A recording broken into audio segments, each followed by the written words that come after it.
हर हर महादेव दोस्तों, आज की इस वीडियो में हम पंडित प्रदीप मिश्रा जी के द्वारा बताए गए इस उपाय के बारे में जानेंगे, उनकी ही अपनी आवाज में। माँ आद्यशक्ति जगदम्बा के दरवाजे के द्वारपाल भी हैं, राधा रानी के दरवाजे के भी द्वारपाल हैं, भगवान कृष्ण के दरवाजे के भी द्वारपाल हैं।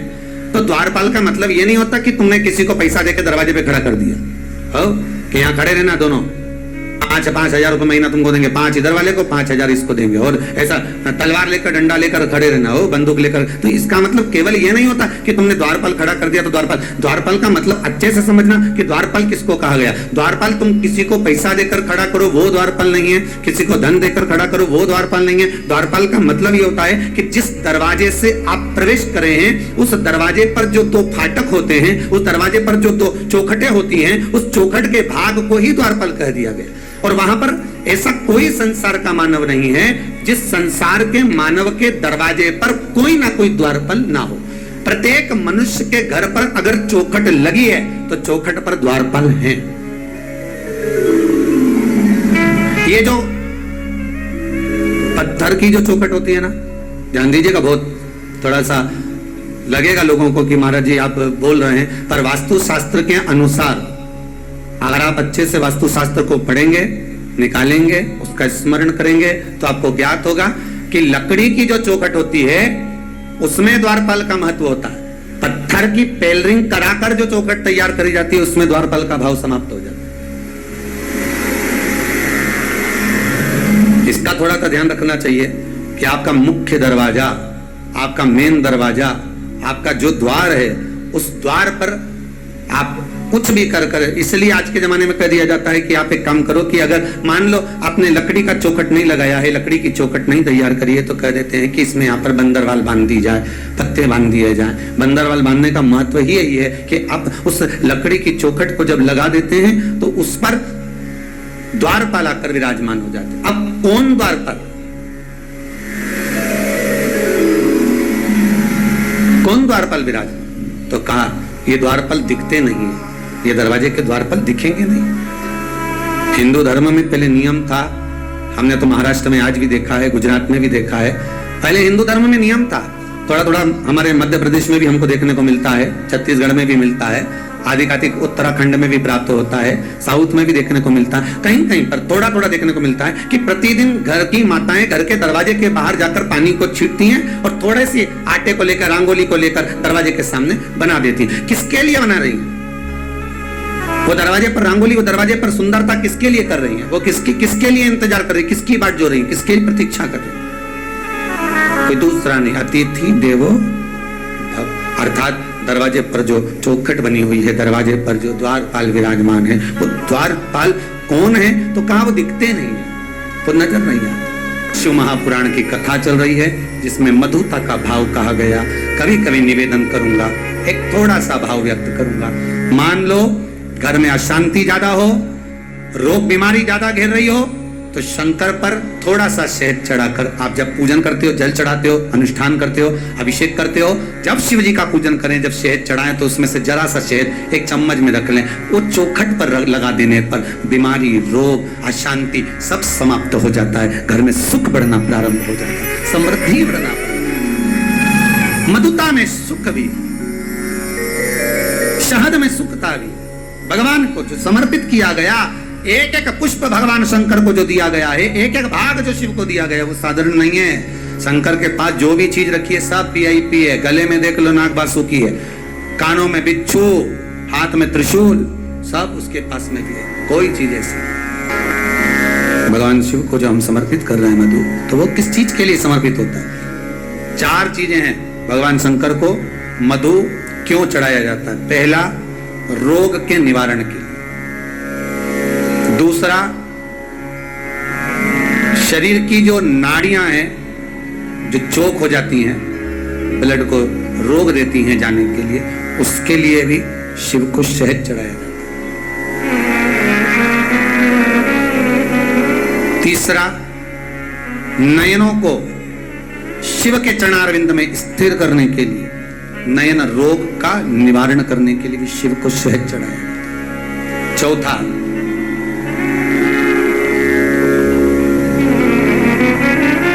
भगवान शंकर छोटे छोटे जीव जो शिव से दूर नहीं है, कंकर से जो चिपके हुए हैं, जो कहीं जा नहीं सकते, उनको कोई पूछता नहीं, सब उनके विपरीत हैं। शिव उनको अपने करीब में लाकर पूरी सृष्टि का संचार करने के लिए, अपने नजदीक लाने के लिए, शंकर उस सृष्टि खंड को अपने आनंद सुख में लेने के लिए उस शहद का पूर्ण अभिषेक, शहद मधु इसलिए चढ़ाया संपूर्ण विश्व कल्याण के लिए। अकाल मृत्यु वो मरे जो काम करे चंडाल का, काल उसका क्या बिगाड़े जो भक्त हो महाकाल। शिव की उपासना।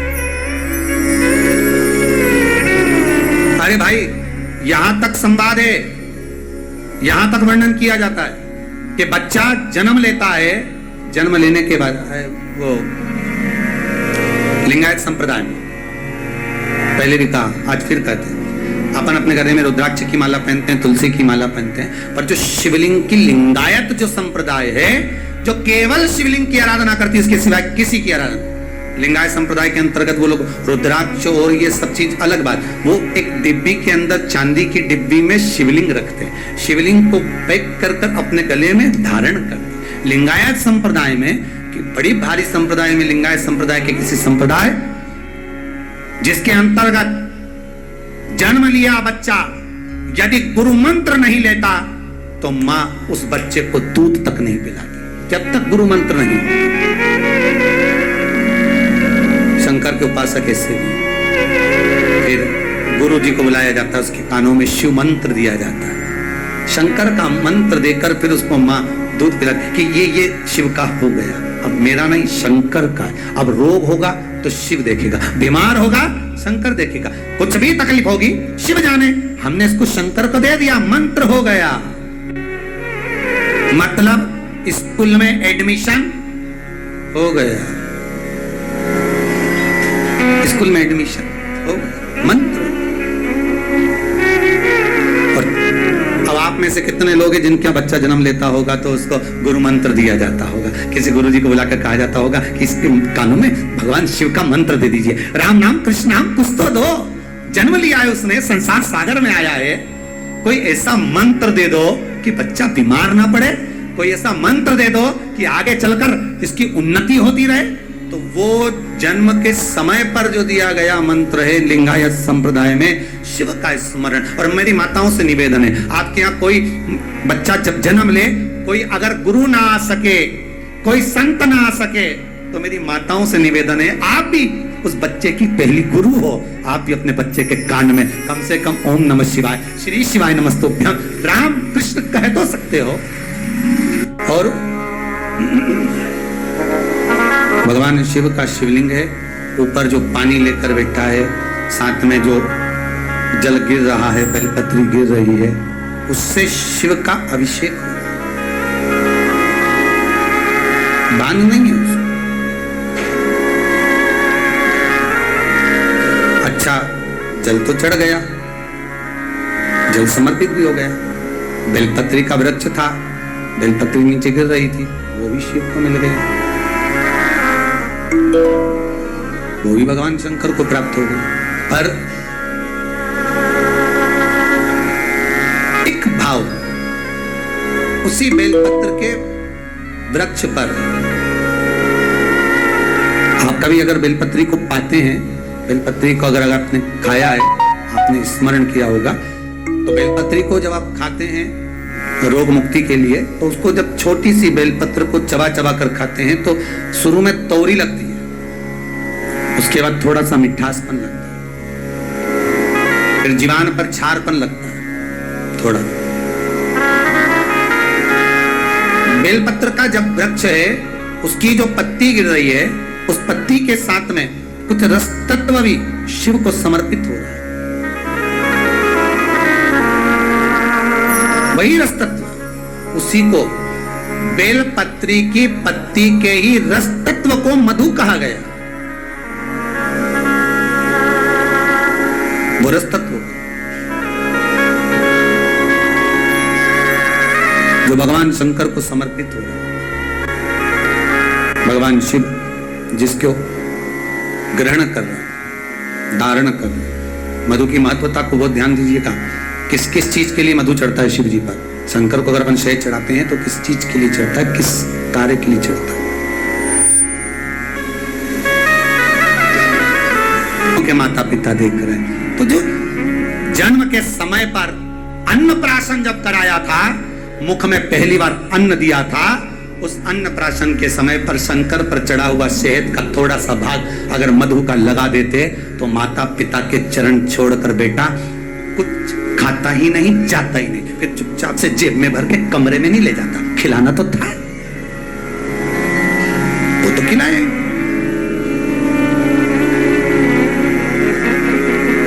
शहद, मधु सुख प्रदान करने वाला, रोग मिटाने वाला, आरोग्यता देने वाला, आरोग्य सुख देने।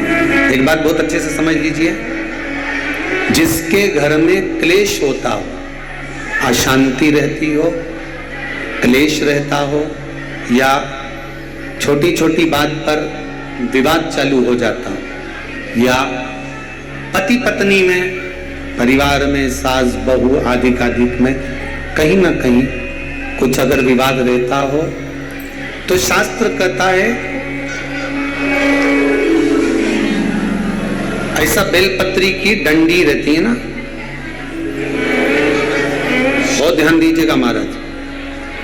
श्राद्ध पक्ष की कथा चल रही है, शिव महापुराण आज विराम की ओर है, ध्यान दीजिएगा। जैसे ये बेलपत्री की जो डंडी होती है, डंडी का जो भाग होता है बेलपत्री की, ऐसा बेलपत्री की 7 भाग ले लो, मतलब बेलपत्री 7 ले लीजिए। 7 बेलपत्र लेकर कच्चा जो सूत होता है ना, कच्चा सूत जो जानते पेड़ पौधे में माताएं लपेटती हैं, धागा जो होता है ना सफेद कलर का कच्चा धागा, जो बड़ में, पीपल में और आंवला आदि में लपेटा जाता है, कच्चा सूत, उसको शंकर भगवान और माता पार्वती का स्मरण कर कर नंदी के, जो नंदी होता है, नंदी के राइट भाग में, नंदी का एक पांव ऊंचा होता है, आपने देखा होगा आगे का पांव ऊंचा होता है, बैठते समय नंदी का एक पांव ऊंचा, एक पांव नीचे की हो जाता है। तो नंदी का जहां पांव ऊंचा है, उस ऊंचे पांव के पास में बैठना है। कच्चे सूत पर उस बेलपत्री के जो 7 गुच्छ हैं, 7 जो बेलपत्री के भाग हैं, 7 बेलपत्री हैं, उसको अपना नाम गोत्र स्मरण कर कर उस कच्चे सूत को लपेटना है महाराज। लाल कलर का चंदन उस बेलपत्री के पत्ते में जो अग्रभाग होता है, सबसे आगे का भाग, 7 में लाल चंदन लगाना है महाराज। उस चंदन को लगाकर आप प्रदोष के दिन, प्रदोष काल में शंकर भगवान को समर्पित अगर करते हैं, तो जिस घर का गोत्र बोला है उस घर में कभी क्लेश नहीं हो सकता, उस शांति का अनुभव, उसमें क्लेश नहीं हो सकता। एक धागा होता है पक्का धागा, एक धागा होता है कच्चा धागा, बहुत ध्यान दीजिएगा महाराज। पक्के धागे से नहीं लपेटना सफेद, कच्चा जो धागा पीपल में, बड़ में या आंवला आदि में जो हम लोग लपेटते हैं पूजन करते समय, वो कच्चा धागा। और एक बात और आपको कहने, ध्यान दीजिएगा, अगर मान लो किसी पति पत्नी का तलाक तक की नौबत हो गई और तलाक नहीं कराना है, आपस में वापिस प्रेम बढ़ जाए, छोरी वापिस घर में रहे, बेटा उसको रखे, बहू रहे, आपस में प्रेम बढ़े, वो भले मायके चली गई हो, वो भले लड़का छोड़कर चले गया हो, अकेली रह रही हो और चाहती है कि मैं पति के साथ रहना है, तलाक नहीं होना चाहिए, हम दोनों में प्रेम रहे, वो संभाले मेरे को भी और मैं भी आदर करूं, वो भी आदर करे। तो मेरा निवेदन है, कच्चा जो सूत होता है, कच्चा जो धागा होता है, नंदी के ठीक पीछे बैठकर कोई साथ में आपका परिवार का कोई व्यक्ति चले जाए और हस्तकमल को, जिसको अपने परिवार में वापिस रहना है, उस स्त्री हो या पुरुष हो, दोनों में से कोई भी नंदी के पीछे बैठकर सोमवार की जिस दिन अष्टमी पड़े उस दिन नंदी के पीछे बैठकर हाथ को ऐसा बंद करना है, हाथ में एक बेलपत्री रखना है सीधी सीधी, बंद कर कर 7 बार उस हाथ पर कच्चा सूत लपेट देना है, उस सूत को वापस निकाल लेना है, बेलपत्री के साथ में, और बेलपत्री को तो अपने पास में रखना।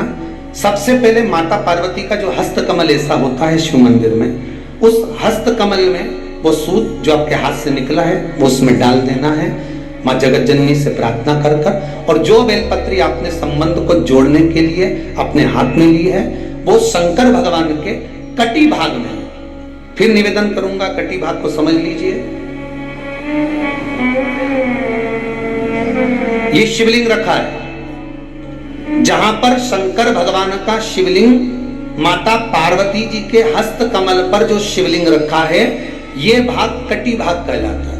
इस जगह पर जहां शंकर और पार्वती का मिलन हुआ है, उस जगह पर उस बेलपत्री को रख देना। महाराज ज्यादा से ज्यादा 3-4 महीने लगते हैं, दोनों में वापस प्रेम बढ़ जाता है, दोनों एक हो जाते हैं। तलाक तक बात चल भी रही हो तो तलाक समाप्त हो जाता है, प्रेम, करुणा, आसक्ति, स्नेह बढ़ जाती है। संबंध टूटने की कतार पर एक बार माता पार्वती को समर्पित तो करो अपना संबंध कि मां अब तुझे नहीं भाना। माना मैंने अपशब्द कह दिया होगा, माना मेरी गलती होगी, थोड़ी गलती उनकी भी होगी, पर दोनों की गलती है माँ, अब इस संबंध को तुझे निभाना। जब कच्चा सूत माता के हाथ में रखो तब माता को विनती करना, इस संबंध की डोरी अब तेरे को दे दी। दीन बंधु दीनानाथ मेरी डोरी तेरे हाथ, अब ये डोरी मैंने तुमको दे दी, अब ये संबंध आपको निभाना है, अब ये संबंध मेरा। पतंग उड़े आकाश माने, डोर थारा हाथ मां, ओ भोले मेरी पतंग ऊंची राखना, शंभो मेरी पतंग ऊंची राख दो। नाव चले मझधार मां, पतवार थारा हाथ मां, ओ भोले मेरी नैया पार लगाओ जो, शंभो मारी नैया पार लगाओ जो। रथ उब्या मैदान माने, डोर थारा हाथ मां, रथुब्या मैदान माने, डोर थारा हाथ मां, ओ भोले हमने रण संग्राम जितावजो, शंभो हमने रण संग्राम जितावजो, ओ भोले थारा चरण कमल मारा। हे भगवान अब ये पतंग इधर उधर ना जाए, इसको साध ले, मेरी डोरी तू पकड़ ले। चावल का एक आखा दाना जानते हो, पूरा खंडित चावल नहीं, कितना चावल, एक दाना चावल भगवान राम ने रावण के पास में अपने छोटे भाई लक्ष्मण जी को भेजा था, जब वो पड़ा हुआ था भूमि पर। किसको भेजा है? लक्ष्मण जी। लक्ष्मण जी ने पूछा भैया आप मुझे क्यों भेज रहे हो, किस लिए भेज रहे हो, क्या कारण है मुझे यहाँ भेजने का, और भेजना भी है आपको तो ये कहाँ भेज रहे हो? वो लंकाधिपति रावण के पास में, वो लंकेश के पास में, वो लंकाधिपति रावण के पास में मुझे भेज भी रहे हो तो कहाँ भेज रहे हो, जरा विचार करिए, कहाँ जा रहे हो? राम जी ने कहा सुन लक्ष्मण, तुझे मैं जो भेज रहा हूं, तुझे जो मैं प्रदान कर रहा हूं, भेज रहा हूं, वो एक द्रोही रावण के पास नहीं भेज रहा हूं, एक द्रोही रावण के नजदीक मैं तुझे नहीं भेज रहा हूं। मेरे राम कहते हैं लक्ष्मण मैं आपको भेज रहा हूं तो एक विद्वान, इसके बराबर दुनिया में कोई पंडित, कोई विद्वान ब्राह्मण नहीं होगा, मैं उसके पास भेज रहा हूं। तो भेजने का कारण क्या है, मुझे क्यों भेजा जा रहा है? तो लंकाधिपति रावण ने लक्ष्मण को जो ज्ञान दिया, रावण संहिता के अनुसार आप कभी पढ़ेंगे तो उसमें स्मरण आएगा। आप मुझे क्यों भेज रहे हो? मेरे राम कहते हैं कि जाओ लक्ष्मण, एक बार विद्वान इस लंकाधिपति रावण के चरणों में जाकर पूछो जरा कि क्या चाहता है, उसकी इच्छा क्या है। थोड़ा ज्ञान की बातें करिए। लक्ष्मण जी गए और रावण के पास में सिर के पास जाके खड़े हो गए। रावण ने देखा कि लक्ष्मण आए तो रावण ने अपना मुंह फेर लिया इधर। अब इधर मुंह फेरा तो लक्ष्मण जी को गुस्सा आ गया। लक्ष्मण जी दौड़कर फिर भैया के पास में गए। क्या भैया, कहां भेज दिया आपने उस रावण के पास में, लंकाधिपति के पास में? इतना अहंकार उसको कि मुझे देखकर उसने मुंह फेर लिया। तो राम जी ने कहा, लक्ष्मण एक बात बता, गुरु जी के पास ज्ञान लेने जाते हैं तो उसके चरणों में बैठते हैं, उनके सिर पे बैठते हैं? लक्ष्मण जी बोले उनके चरणों में बैठते हैं। तो तू रावण से ज्ञान लेने गया था तो चरणों में खड़ा था कि सिर पे खड़ा था? लक्ष्मण बोले मैं सिर के पास खड़ा था। राम जी बोले अब चरणों में जाके खड़े हो, जाओ चरणों में जाओ। और रावण के चरणों में जैसे लक्ष्मण जी गए तब रावण ने लक्ष्मण जी को बुलाया और बुलाकर कहा, लक्ष्मण जी ने पूछा आपकी कोई अंतिम इच्छा हो, प्राण छूटने वाले हैं, आपके प्राण जाने वाले हैं, नाभि में अमृत सूख चुका है, बाण लग चुका है, आप मरने वाले हो, कोई आपकी इच्छा हो तो जरूर बताना। रावण मरते मरते भी एक सत्कर्म करते हुए चले गया। शायद दुनिया के लोग उसका वर्णन करें चाहे नहीं करें। और लक्ष्मण जी से कहकर चले गया कि हे लखनलाल, मेरे राघव जी से विनती करना, मेरे राम जी से विनती करना कि मेरे जितने राक्षस मरे ये तो मेरे राम जी और लखनलाल जी और उनकी सेना के द्वारा मरे हैं।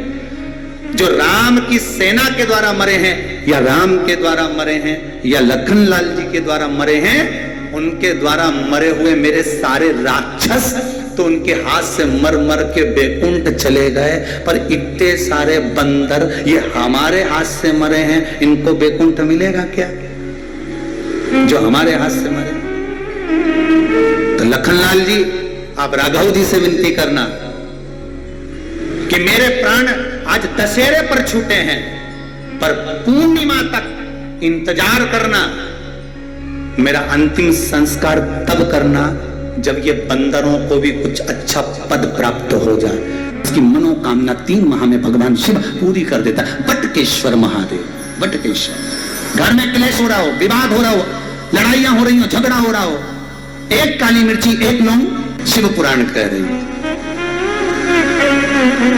चढ़ाओ, शनि पत्र चढ़ाओ, बेल पत्र चढ़ाओ, काली तिल हो तो काली तिल जो आप चढ़ाते हो, जहां जहां जैसा जैसा विधान है, जो जो क्रम बताया है वैसा वैसा करो। पर निवेदन है, चढ़ाने के बाद उतारो भी,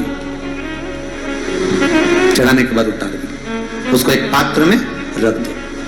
पूरा की पूरा मत चढ़ाओ, थोड़ी सी काली तिली चढ़ा दी, ज्यादा लेकर आए हो तो एक और रख दो, पंडित जी से कह दो ये रखा है। मूंग ज्यादा नहीं, थोड़ा सा चढ़ाया, ये महाराज जी रखा। अब तुम्हें तो उंडे ले जाने, वो दूसरी आने पानी उंडेल के चले जाने, मैं चिपक गई वो काली तिल्ली पूरी ऐसी। अब भगवान भी सोचे, बताओ जब 84 महादेव की यात्रा करी थी, जो लोग हमारे साथ में गए थे 84 महादेव करने के लिए 2-1 साल पहले, तो उस समय पर सबको मालूम होगा कि मंदिर के अंदर हमने प्रवेश नहीं दिया। जिस महादेव पे जो चीज चढ़ना थी उसके लिए बर्तन रख दिया, पात्र रख दिया, और उसमें आप चढ़ा दो, और वो पात्र शिव जी को छुआ दो, शंकर को। जिन्होंने 84 महादेव हमारे साथ कर रहे थे, हम उनको ज्ञात होगा, वस्तु चढ़ाई जरूर है पर शंकर को समर्पित जरूर करिए। तो फिर निवेदन करेंगे, आप जाओ मंदिर में, पर मंदिर में जाते समय इतना भान जरूर रखना कि हम कुछ चंदन लगाएं, अगरबत्ती लगाएं, दिया लगाएं, धूप बत्ती लगाएं, न लगाएं, पर शंकर के मंदिर में सफाई होना जरूरी है, शिव के मंदिर में साफ होना जरूरी है। उसका कारण क्या है? क्योंकि भगवान विष्णु के मंदिर में कीचड़ नहीं हो सकता, क्योंकि वहां तो पहले से ही पोछा लगा, वहां कौन सा पानी रोज का चढ़ रहा है? राम जी के मंदिर में कौन सा रोज का पानी चढ़ रहा है? भगवान सांवरिया सेठ के मंदिर में कौन सा रोज का पानी चढ़ रहा है? जितने भगवान के मंदिर जाओगे भवानी आदि, वहां कौन सा रोज पानी, पर शंकर जी को तो रोज गंगा का जल चाहिए, बिना जल के तो रहते ही नहीं। तो किसी ने पूछा आखिर शंकर जी को ये रोज पानी चढ़ाने का विधान क्या वर्णन करता है? तो शिव महापुराण की कथा में विद्येश्वर संहिता में लिखा, लिंग महापुराण के अंतर्गत वर्णन करा, और साथ में स्कंद पुराण में कहा गया कि शंकर को प्रकृति का भान कराता है जल। अब कहा कि जल तो गंगा का होना चाहिए, फिर यहाँ शास्त्रों में लिखा कि गंगा का जल से अभिषेक करो शंकर भगवान का। तो अपन तो घर का लोटा से पानी भरते, मटके का पानी ले जाए, टंकी का पानी ले जाए भगवान को चढ़ाने के लिए, तो भगवान स्वीकार करता है क्या? शिव महापुराण की कथा कहती है तांबे के लोटे में जो जल भरा जाता है और उसको शंकर के दरवाजे पर चौखट पर लांग कर जब हम जाते हैं, शिव को समर्पित करते हैं, जैसे ही शिव की चौखट में हम प्रवेश करते हैं, मंदिर के अंदर प्रवेश करते हैं, उस समय पर भगवान शंकर के दरवाजे के नंदी भृंगी उसको भगवान शिव के जो गण होते हैं उसको गंगा का जल निर्मित कर देते हैं, उस कलश को ही गंगा का जल कर देते हैं, उसी को गंगा जल कर देते हैं। शिव जी का नाम बटकेश्वर महादेव हो गया। ये वो बटकेश्वर महादेव हैं। अदालत में केस चल रहा हो, कहीं कोई समस्या अड़ गई हो, तो दही का शिवलिंग का निर्माण बड़ के पेड़ के नीचे कर कर जो पूजन कर कर उसका विसर्जन कर देता है, उसकी मनोकामना 3 माह में भगवान शिव पूरी कर देता है। बटकेश्वर महादेव, बटकेश्वर। घर में क्लेश हो रहा हो, विवाद हो रहा हो, लड़ाइयां हो रही हो, झगड़ा हो रहा हो, एक काली मिर्ची एक लौंग शंकर भगवान को स्पर्श कराकर बड़ के पेड़ के नीचे बटकेश्वर महादेव के नाम से डाल दीजिए, 15 मिनट में शांति हो जाएगी। कितने पति पत्नी में झगड़ा हो रही हो और पत्नी कितनी भी रूठ के चली गई, मनाने आ जाएगा वो, तुम तो बस एक काली मिर्ची लौंग, बटकेश्वर महादेव।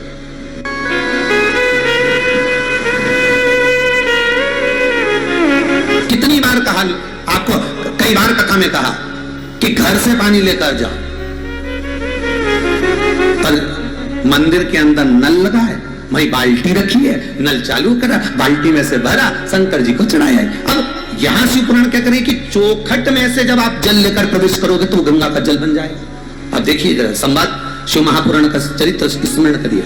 चौखट में से शंकर के दरवाजे की चौखट में जब आप प्रवेश करें, भरा हुआ पात्र लेकर जल लेकर जब जाएं तो वो गंगा का जल बन गया। शंकर उसको आनंद से स्वीकार करता है, मेरा ओ घरदानी, मेरा शंभो उसको आनंद में स्वीकार करता है। तो मैं यहां शंकर जी, वहां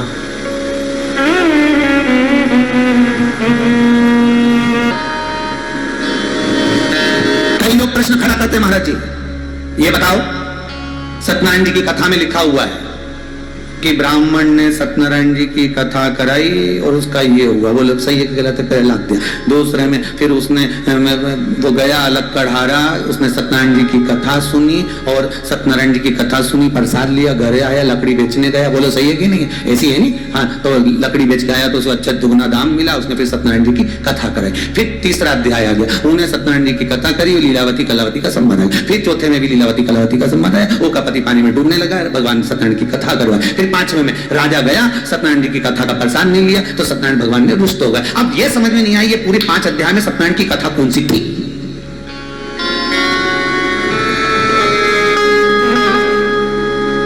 पूरे 5 अध्याय में कहा उन्होंने सत्यनारायण की कथा करवाई, तो कथा कौन सी थी? फिर उन्होंने कहा उन्होंने सत्यनारायण की कथा करवाई, तो कथा कौन सी थी? लक्कड़हारे ने सत्यनारायण की कथा करवाई, कथा कौन सी थी? लीलावती कलावती ने सत्यनारायण की कथा करवाई, कथा कौन सी थी? राजा कथा का प्रसाद दिया तो कथा कौन सी थी? स्कंद पुराण कर रही है, शिव पुराण कर रही है, कथा ये थी कि वो झूठ बोला ब्रह्मदेव और सत्य बोले मेरे भगवान लक्ष्मी नारायण। जैसे ही भगवान शंकर सामने आए और ब्रह्मा जी ने पूछा बताओ तुम्हें क्या चरण मिले, और भगवान विष्णु ने पूछा ब्रह्मदेव पहले तुम्हें बताओ सिर मिला, ब्रह्मा जी बोले मैं बाद में बोलूंगा, पहले तुम बताओ तुम्हें क्या शंकर के चरण मिले। तब भगवान विष्णु उसी समय पर हाथ में कलश लिए, उस पे श्रीफल रखा था, आम के पत्ते लगे हुए थे, और सत्यनारायण भगवान के सामने भगवान विष्णु के सम्मुख में वो कलश रखा था। और भगवान विष्णु कहते हैं सुनो ब्रह्मदेव, मैं जब नीचे तलातल रसातल में जाता गया, जैसे ही मैं नीचे पहुंचा देवताओं ने मेरा आदर करा, सम्मान करा, और ये कलश मेरे हाथ में दे दिया, जिस पर श्रीफल रखा हुआ है, जिस पे आम्रपत्र रखे हुए हैं, जिस पर सुंदर कलेवा बना हुआ है, ये कलश मुझे दिया और कहा ये कलश का जल आप शंकर को समर्पित करना। इसलिए सत्यनारायण भगवान की कथा में कलश रखना जरूरी होता है। वो कलश में लेकर आया हूं और सत्य हूं। सुनो ब्रह्मदेव, मुझे भगवान शंकर के चरण नहीं मिले। शिव जी ने कह दिया बस यही सत्यनारायण है। ये कथा थी जो कराई थी। क्यों साहब, एक बार सत्य बोल देते तो कुछ जाता। इसीलिए लोग मरने के बाद वो मुर्दा जो भाग नहीं सकता, वो मुर्दा जो मर गया, सबको मालूम है उठ के नहीं जाएगा, उसके बाद भी अर्थी पे ऐसे खींच के बांधते हैं। अर्थी बांधने वाले भी स्पेशलिस्ट होते हैं। खींचो और जम के खींचो, उधर से खींचो, हम इधर से खींचो। अरे भैया मर गया, नहीं भागेगा, क्यों खींच के बांध रहे हो? तो दूसरा बोला भग गया तो भगवान को तो कुर्सी भरना है, दूसरे को ले गया तो इसलिए इसी को अच्छे से ले चलो, बांध कर ले जा, बांध कर ले जा। और क्या चिल्लाते जा रहे हैं? राम नाम सत्य है। यही दुनिया के लोगों को ये माइक के द्वारा, आस्था चैनल के द्वारा, फेसबुक यूट्यूब के द्वारा इतना चिल्ला के बोल रहे, रे सत्य बोल लो रे, अभी भी मौका है। दिवाली मिलने जाओ तो हैप्पी दिवाली बोलो ही मत, तुम तो डायरेक्ट बोलो राम नाम सत्य। मौसा जी ने, मौसा जी तो सोफा से नीचे, मौसा जी सोफा के तुम तो क्या राम नाम सत्य। शंकर जी के दरवाजे पर जाए, पहुंचे, चिल्लाते जा रहे बड़े प्रेम से, ओ हो। शंकर भगवान तो नाचने लगे। पार्वती जी बोली काय को नाच रहे हो? शंकर जी बोले अपने घर में मेहमान आया है। भगवान के वो कहते ला रहे राम नाम सत्य, पर पक्का झूठेला है, एक नंबर का। दुकान पे बैठा रहता था तो कहते घरे, और घर में आए कहीं का बेचारा मिलने तो कहते दुकान पे, और दुकान पे जाओ तो कहते बाजार गया, बाजार जाओ तो कहते वो तो अब भी गया। इतना झूठेला आदमी कहीं संसार में मिलेगा? ये तो नरक मिलेगा। शंकर भगवान बोले अपन को इससे मतलब नहीं, अपन तो वो राम नाम सत्य बोल के आ रहे नहीं, उसके चक्कर में नाच रहा है कि भले मर गया पर इत्तों के मुंह से राम राम तो खिलवा गया। भले मर गया पर जो टोक के ला रहे कंधे पर, सब राम का नाम लेते तो आ रहा है। बस यही जीवन की सत्यता है, उसको आपको अपनाना पड़ेगा कि जीवन की सत्यता सत्य में। मैं हूं इंडिया के टॉप टेलीकॉम कंपनी में यंगेस्ट वाइस प्रेसिडेंट। मैं इंडिया की टॉप आईटी कंपनी में just launched a mega IPO today actually. अच्छा, तो तुम दोनों मेरे लिए काम करते हो? हम स्टॉक्स में खरीदिए अपने फेवरेट कंपनीज के स्टॉक्स, उनमें शेयर होल्डर बनिए और उनको अपने लिए काम पर लगाइए। Investment in the securities market are subject to market risk. Read all the related documents carefully before investing.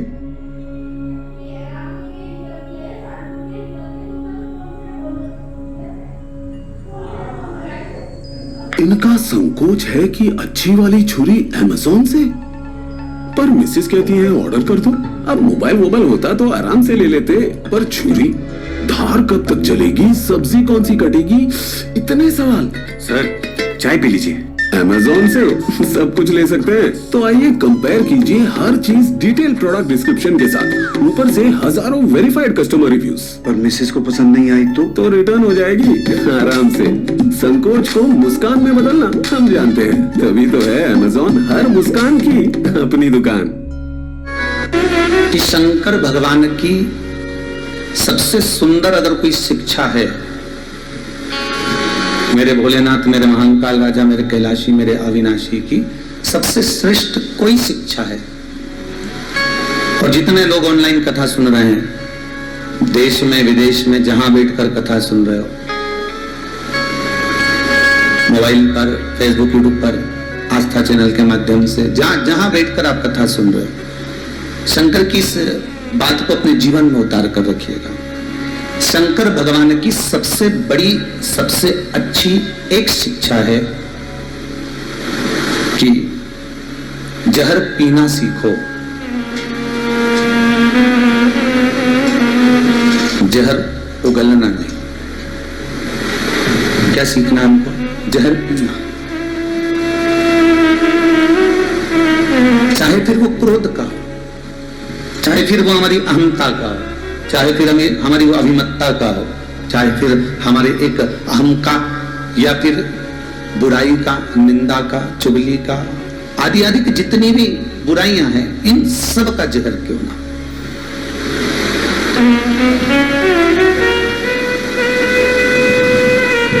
अनमोल है मानव का देह,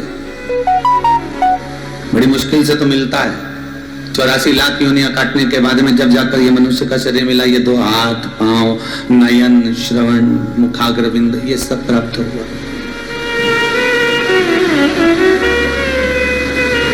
और यदि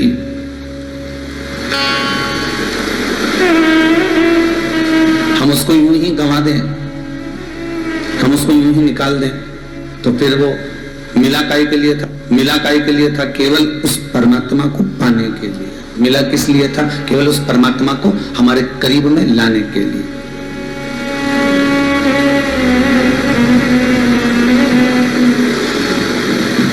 और मान लो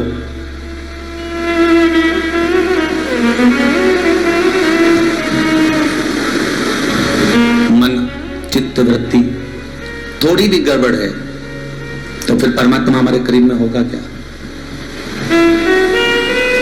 अच्छा, एक बात और सरल भाषा में जानो, आप लोग कभी घर से बाहर निकले होगे? जितने भी कथा सुन रहे हो, कभी तो घर से बाहर निकले होगे, कभी साथ में भोजन भी लेकर गए होगे अपनी गाड़ी में, टिफिन भी लेकर गए होगे अपने साथ में। तो आप जब भोजन ग्रहण करते हो, भोजन पाने बैठते हो, भोजन करने बैठते हो, तो क्या क्या चीजें देखते हो? जरा देखना हरियाली है कि नहीं, थोड़ा हरा भरा हो, थोड़ा एक आध पेड़ मेड़ की छाया लगी हो, और अच्छा पेड़ की छाया भी मिल जाए तुमको, हरा भरा बगीचा भी मिल जाए, और पेड़ की छाया के नीचे किसी ने बहुत सारा पान खा के थूक रखा हो, तो तुम भोजन करोगे क्या? अरे बोलो तो नहीं करोगे। अरे राम राम राम, इतना यहाँ भोजन नहीं करेंगे हम नहीं करने वाले भोजन, चलो अगली जगह चलो। गाड़ी थोड़ी और बढ़ावा गया, फिर और आगे गए, तो कभी कोई पेड़ ही नहीं मिल रहा, भले पेड़ नहीं मिले पर जगह तो अच्छी मिले जहां पर भोजन करें। फिर और आगे जाकर देखा तो फिर और कोई अच्छी जगह प्राप्त हुई, जहां पर थोड़ी सी हरियाली थी, पानी भी था और थोड़ी भूमि थी, तो कहा अब यहाँ कर लो, भले थोड़ी धूप आ रही है चलेगा, पर जमीन अच्छी लग रही है, अब जहां भोजन करेंगे वहां अच्छा। किसी ने थूक रखा है, किसी ने गंदगी कर रखी है, उस जगह पर भोजन नहीं किया जा सकता। अच्छी जगह ढूंढोगे तब जाकर आप भोजन करने के लिए बैठोगे, जब श्रेष्ठ जगह आप ढूंढोगे, जब अच्छी जगह आप ढूंढोगे तब आप भोजन करने के लिए बैठोगे। उसी तरह श्री महापुराण की कथा कहती है, आप कहीं जा रहे हो तो भोजन के लिए अच्छी जगह देखते हो, उसी तरह परमात्मा भी संसार के मनुष्य को जन्म देने के बाद किसके दिल में, किसके मन में, किसके चित्त में, किसके हृदय में भगवान को आकर बैठना है, भगवान ये देखता है कि किसका मन साफ है। दोस्तों, अगर आपको हमारी वीडियो अच्छी लगे तो आप हमारे चैनल को सब्सक्राइब करना ना भूलें।